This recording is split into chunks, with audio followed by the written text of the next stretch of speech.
जय जगन्नाथ। सदा हम भगवान के दर्शन के लिए मंदिर जाया करते हैं और आषाढ़ शुक्ल द्वितीया को हमारा उद्धार करने के लिए भगवान स्वयं मंदिर से बाहर आते हैं। रथ यात्रा के दिन भगवान जगन्नाथ भाई बलभद्र और बहन सुभद्रा के साथ हमें दर्शन देने के लिए, मोक्ष प्राप्त करने के लिए, पापों से मुक्त करने के लिए मंदिर से बाहर आते हैं। और ऐसा मानना केवल हम भारतीयों का नहीं है, बल्कि विदेशों से लोग काफी पैसा और समय इन्वेस्ट करके भगवान जगन्नाथ का रथ खींचने के लिए आते हैं, क्योंकि लोगों का मानना है कि इस दिन भगवान का रथ खींचने से पापों से मुक्ति मिलती है, मोक्ष की प्राप्ति होती है। और जब लोग इतना पैसा और समय इन्वेस्ट करके आ रहे हैं तो वीडियो को कुछ मिनटों के लिए देखना, समय इन्वेस्ट करना तो बनता है।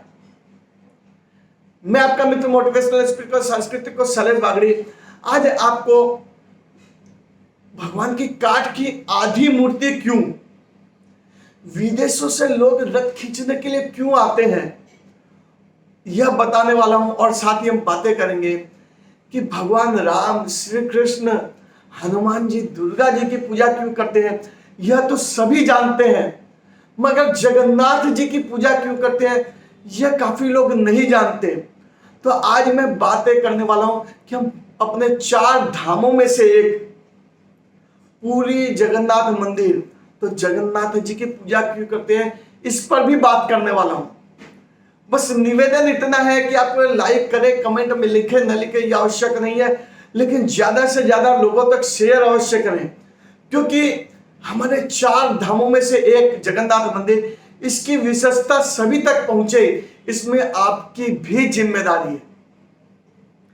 राजा इंद्रद्युम्न अपने सैनिकों के साथ कहीं जा रहे थे और अचानक उनके घोड़े का पैर किसी चीज में अटक गया, जिसके कारण घोड़े सहित वे गिर गए। उठने के बाद उन्हें देखा कि घोड़े का पैर अटका किस चीज में है, और अपने साथियों से उसे खोद करके निकालने को कहा।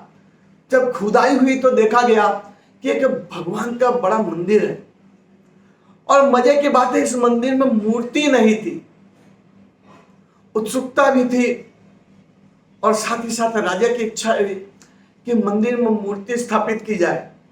तो उस समय जब राजा जाते थे कहीं तो उनके साथ ब्राह्मण पंडित भी जाया करते थे। राजा ने अपने पंडित से कहा कि कहीं से भी भगवान की मूर्ति खोज करके लाओ। पंडित गया, और ये एक बड़ी कथा है, इस पर कभी बाद में बात करेंगे। फिर राजा इंद्रद्युम्न रात को सो रहे हैं और सपने में आता है कि फलानी जगह लकड़ी के 3 कट्ठे पानी में तिर रहे हैं, इससे मेरी मूर्ति बनाओ।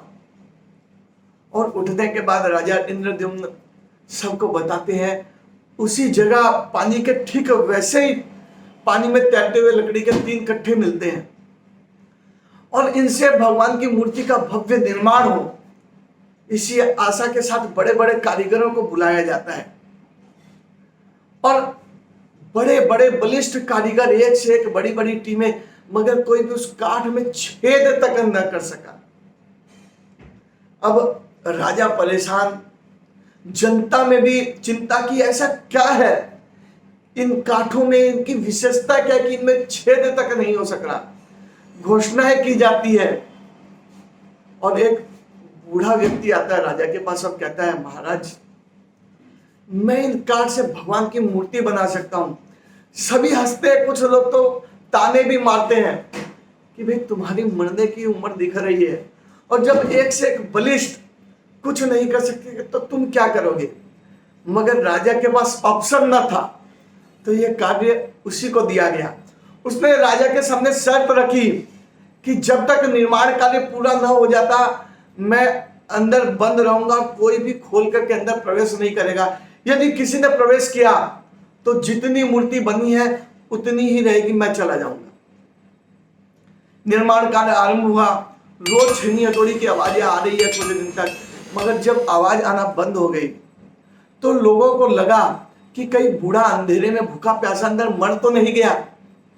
राजा को सूचना दी गई और राजा भी आते उत्सुकता बस दरवाजा खोला जाता है, और जो ही दरवाजा खोलते हैं सामने काठ की मूर्ति है, मगर वो कारीगर अपने अस्त्रों के साथ अंतर ध्यान हो गए।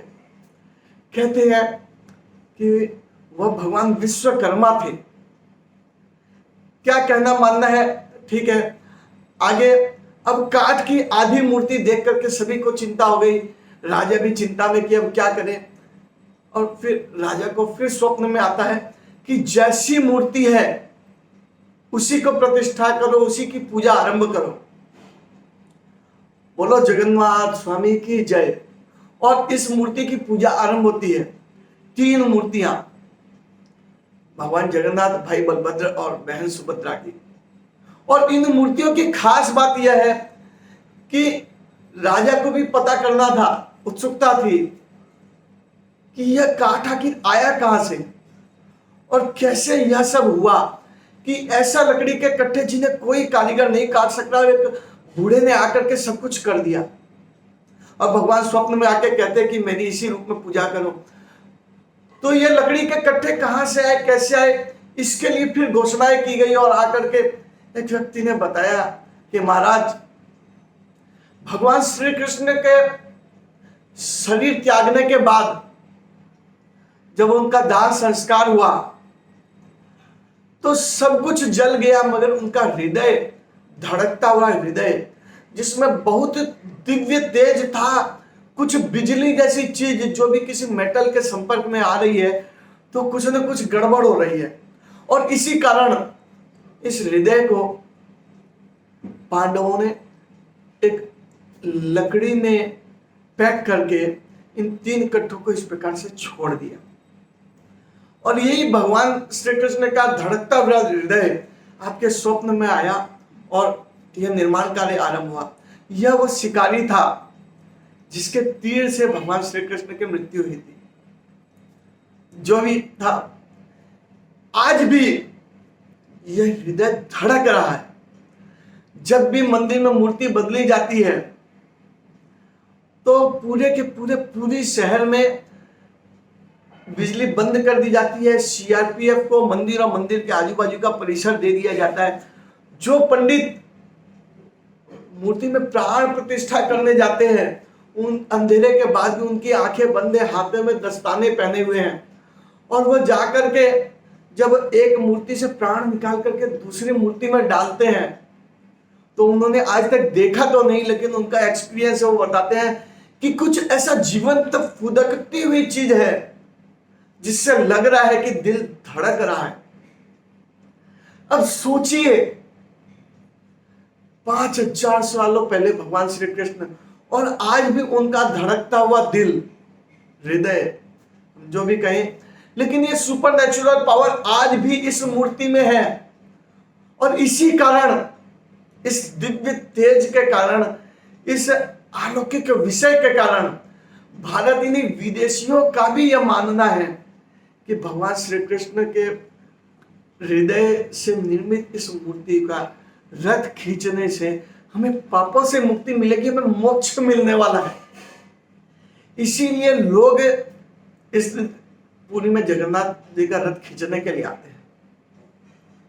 काठ की आधी मूर्ति, जगन्नाथ जी को हम क्यों पूछते हैं, विदेशी क्यों आते हैं, इन विषयों को मैंने तो आपके सामने रखा, मगर हमारे पूरे हिंदू समाज तक विषय जाए, इसमें आपकी भूमिका भी महत्वपूर्ण है।